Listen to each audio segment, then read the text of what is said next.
Bastards, hope you're having a fantastic Tuesday. Welcome back to the DeFranco show, and let's just jump into it. And the first thing I want to talk about, it's been heavily requested, something I wanted to quickly kind of dismiss and explain. In the past day, a lot of people have been sending me headlines like this one. Pewdiepie vows to go family-friendly as he suffers major advertisement loss. And asking, is this what the beginning of the end of YouTube looks like? And my response to that is no. The first reason is that this headline is clickbait. Pewdiepie, aka Felix, did say, "I'm going family-friendly," in a video that Polygon themselves, in the first line of the article, say is a new satirical video. A video where he says, "I gotta change, I love money too much." The headline seems like it's a legitimate thing, and then they go, just kidding. That said, yes, there is still a problem, primarily for channels that have always kind of been deemed in one way or another non-advertiser friendly, including myself. My videos through YouTube's ad network, we already weren't getting YouTube's primo ads. We aren't seen by them as advertiser friendly. But even I saw initially like an 80% drop, and then still to this day, it's about a 40, 50, 60% drop. And that's without talking about all the videos that have been demonetized. Certain genres of channels, like the gun channels, have been hit really hard. And there's a bit of a panic, and there's a bit of, we're going to have to evolve how we do things, how we fund things to continue living. And so that's why there are parts of Felix's video where you can tell, okay, that's not a joke. A lot of videos being demonetized, the videos that are monetized, the rates are lower. And so that's why I also think that it's a very smart thing that he is also launching a new show on Twitch. Whether you are a YouTuber or you are not, the best business advice in the world is always to never put all of your eggs in one basket. It's something I have preached for the past decade here on YouTube. I love YouTube. I'm critical of YouTube. YouTube will always be my home. They gave me my start, but I'm not gonna tie myself to that ship. Leave my potential success and future in the hands of people whose job is really not to look out for me, but to look out for their own company, where they have all the control. Also, at the same time, I'm aware that I am not deserved. YouTube doesn't owe me anything. Advertisers don't owe me anything. And that's why we as creators need to diversify. We need to figure out plan B, plan C, plan D. And I feel like through this big bump in the road, we are gonna find that certain genres are going to have to be fan-funded. Whether subscription-based like Rooster Teeth's First program or just through Patreon. There may be better opportunities for certain genres, like people that normally make Let's Play videos, instead of them doing that. Maybe they find they end up making more money by doing longer live streams over on Twitch. For example, one of the reasons I sell shirts is because we have such horrible ad rates. Last week when we were doing the run of the Don't Be Stupid shirts, we made 8 times the amount of money off of that shirt and support from you beautiful bastards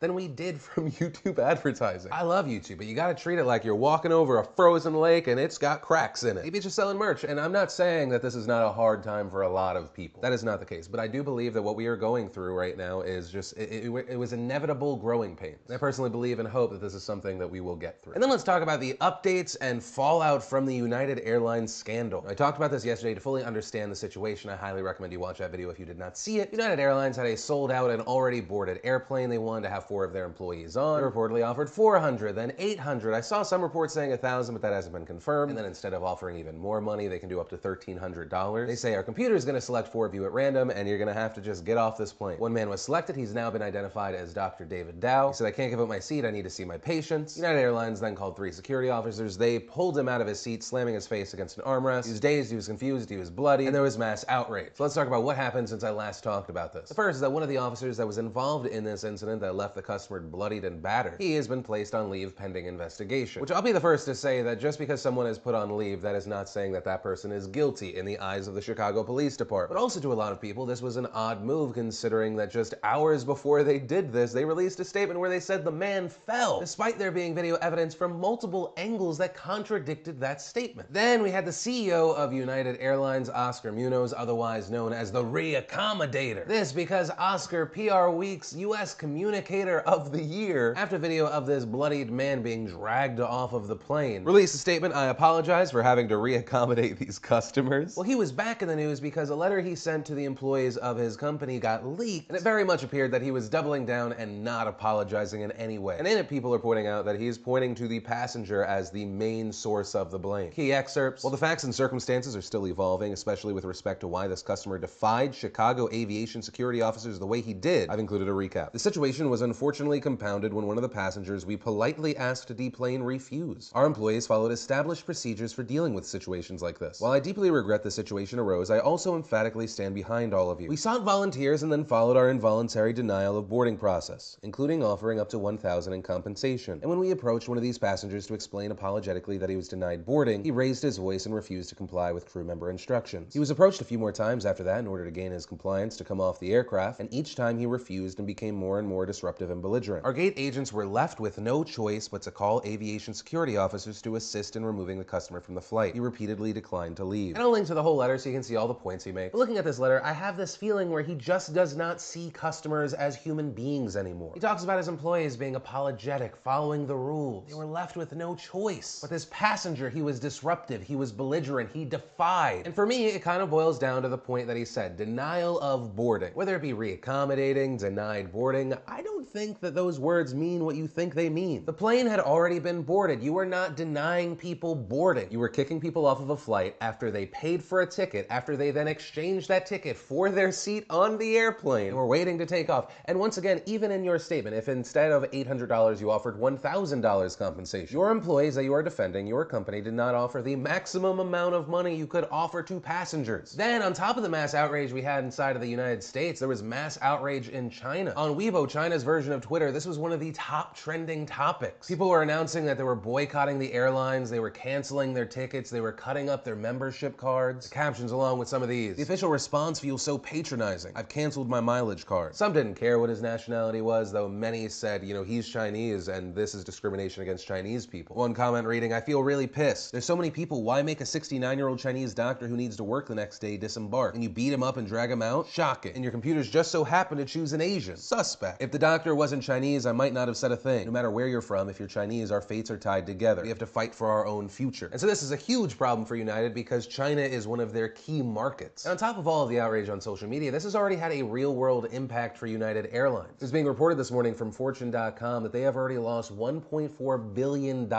in company value. Shares of the company had dropped 6.3% in pre-market trading. Early this morning, the stocks were down 4%. There was also a belief from some experts that because United Airlines was being hit in this scandal, the other airlines would succeed. That really wasn't the case. Southwest Airlines, Delta, JetBlue, all of their stocks dropped around 1%. Although shares for American Airlines jumped 2%, but that might not be related to this incident. Also, as a side note, yesterday I saw a lot of people saying, well, Phil, what's your favorite airline? Since, you know, it's easy for a lot of people to be negative. That's a simple answer. JetBlue is right now is my favorite airline. I've never personally had a problem with them. The staff has always been very kind and courteous. Their thinking as far as the internet is very forward thinking. A lot of the time it's so much better than the garbage internet the other places sell. And actually, if you look into the stats for the number of people that are booted from flights, they are in the bottom 3. But wait, the story is still somehow not over. As what happens with any national and now international story, information surrounding the passenger in this incident has come out. And when it comes to this situation, there are people that are arguing that this is a side story. It does not affect the facts of the situation that we're talking about now. This is meant to hurt the image of the passenger and thus make it look like United was maybe not in the wrong. While others argue, no, this is pertinent to this situation because it is a situation that involves his character. If he's a good or a bad person, that changes the situation on whether he egged the officers on, if he exaggerated, he brought it on to himself. So let's talk about what this information is. Like I mentioned, the passenger has now been identified as Dr. David Dow. Dr. Dow was reportedly charged in 2005 with 98 felony drug counts for illegally prescribing and trafficking painkillers. Prosecutors claim Dow fraudulently filled prescriptions for hydrocodone, Oxycontin, and Percocet. Dr. Dow was also convicted on 6 felony counts of obtaining drugs by fraud and deceit, and in 2005 was given 5 years probation. Dow was also convicted for writing prescriptions and checks to a patient in exchange for sex. Although Dow says he has a defense here in medical board documents. He denied paying for sex, but indicated he accepted sexual favors from an associate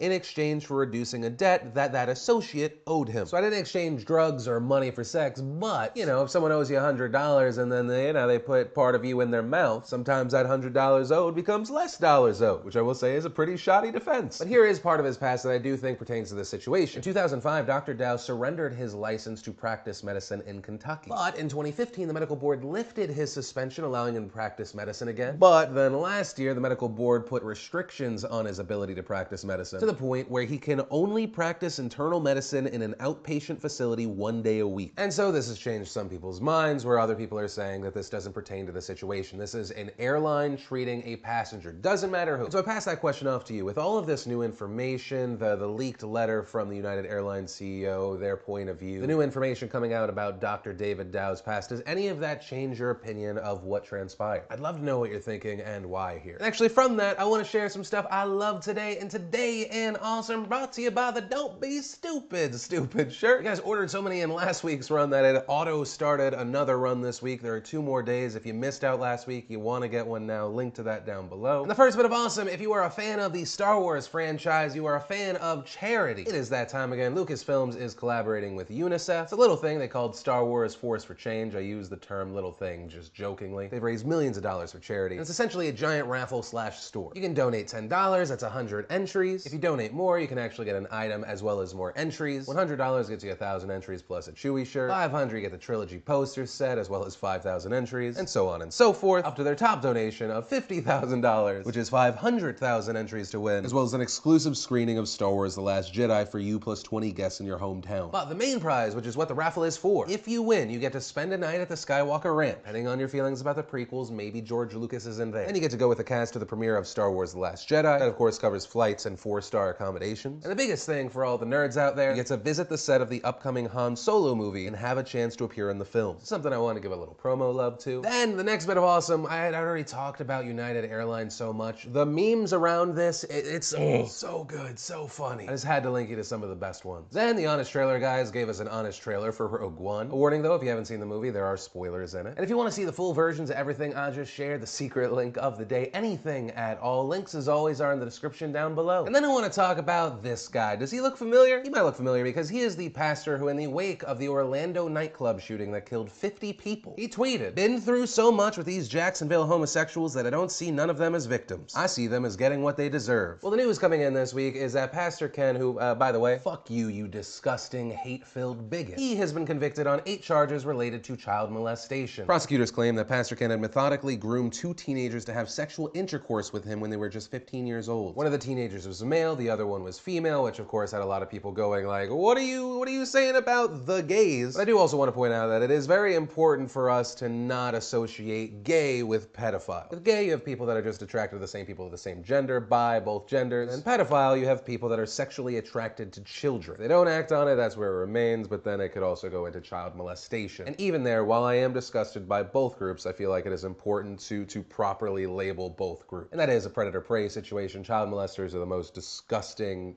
If there was a list where you could curb stomp child molesters, I would pay for your spot if you were ahead of me. But I guess the main point of this story is Pastor Kenneth Atkins should no longer be remembered as the pastor who said those horrible things about the people who were killed in that shooting. But rather, Pastor Kenneth Atkins is the man who was convicted for sexually molesting a boy and girl. Enjoy prison, buddy. And then briefly, let's talk about Syria. Yesterday, I saw a small but vocal group saying, "Phil, why aren't you talking about Donald Trump shooting Tomahawk missiles into Syria?" And the 2 main reasons I didn't talk about it, one, it happened Thursday night. I didn't have a Friday show, and it was talked about heavily in the news cycle for 72 hours. And the second is, I don't know what the hell it means. What I mean by that is, I understand what missiles do. I understand why Donald Trump says that he shot them. I understand where people stand regarding him shooting those missiles. But I am unsure what this means for the long term. Donald Trump has said time and time again, we should not be involved in this situation. But then reportedly we see an Assad-backed chemical attack. Some argue the president saw this and saw the children dying and he was forced to act. Others are going further based off of an Eric Trump interview saying that Ivanka talked to Donald Trump. The article reads, Eric Trump said he is sure his sister Ivanka used her influence over their father to encourage the US president to launch military action against Bashar al-Assad. So whether the president is that easily pulled by his daughter, that isn't even the biggest issue to me. The issue is, where does the United States stand from here on out? Is the president of the United States only against chemical attacks? If the Assad regime bombs another building and they kill 20, 30 other children, do we still care? Do we care to the point where we're going to shoot more missiles? Do we care to the point that we're going to more heavily arm people? Would we put people on the ground? How involved or uninvolved are we going to be from here on out? Are we willing to fight Russia, who is backing Assad? Or was it a one-off to show that you are not like Barack Obama, where you make threats, but you don't really pull the trigger in Syria? And also, what does that accomplish? Because we've got the president who said one thing and then did another in a very quick time span. Then we have the US Secretary of State, Rex Tillerson. He, just a few days ago, said that a regime change in Syria not a priority for the United States. But then we have new news where Rex Tillerson says it's clear to all of us that the reign of Assad family is coming to an end, adding that Russia has either failed to take commitment to stopping chemical weapons in Syria seriously, or is incompetent. Then you have representatives of the G7 meeting. They can't seem to agree. You've got Boris Johnson calling for targeted sanctions against senior Russian and Syrian officials. Then you've got Sigmar Gabriel saying that there is no solution for Syria without Moscow and Tehran. We need to involve them. The Italian foreign minister saying we can't push Russia into a corner on this issue. The Italian foreign minister saying, at the moment there is no consensus on new sanctions as an effective instrument. And the G7 on Syria reconstruction said, no step in such direction will be possible until a credible political transition is firmly underway. Meanwhile, Meanwhile, Russia has warned of extremely serious consequences for this American strike, also reportedly suspending key military agreements with the United States. And now a defense official is saying the Russians are sending 2 corvettes, not that one, yeah, those, an oiler, and also a tugboat, which sounds adorable. But the big note there is they're not just sending this, these are joining the 6 other Russian warships that are already in the area, along with 4 other support vessels. And while that's happening, we have the whole North Korea situation. This one involving North Korea, the United States, and China. This morning, Donald Trump tweeted, "I explained to the president of China that a trade deal with the US will be far better for them if they solve the North Korean problem. North Korea is looking for trouble. If China decides to help, that would be great. If not, we will solve the problem without them. USA." These tweets seemingly a response from North Korean state media warning of a nuclear attack on the United States if they sense any US aggression whatsoever. And so I guess to bring it all back to that original, why didn't you talk about Syria? There is that first reason, but the second reason is very much no one knows what the fuck is going on. It is horrifying. The experts out there are going like, I don't know. It just feels like we're going into potentially uncharted territories on several fronts. And it doesn't feel like leadership, whether it be one person or an entire administration, have one fully thought out idea. And I don't know if opinions are just evolving and if there is debate or if it's based off of people just being wishy-washy. And I feel like a big part of why people like the show is I'm able to provide clarity to situations, and I can provide no such thing in this situation, except maybe to make you feel okay and not crazy, to be genuinely freaked out and confused. And that's actually where I'm gonna end today's show. And remember, if you liked this video, you like what I do on this channel, hit that like button. If you're new here, hit that subscribe button. Also, if you missed and want to watch yesterday's Philip DeFranco show, you can click or tap right there. If you want to see the newest vlog, you can click or tap right there. But that said, of course, as always, my name's Philip DeFranco. You've just been filled in. I love yo faces, and I'll see you tomorrow.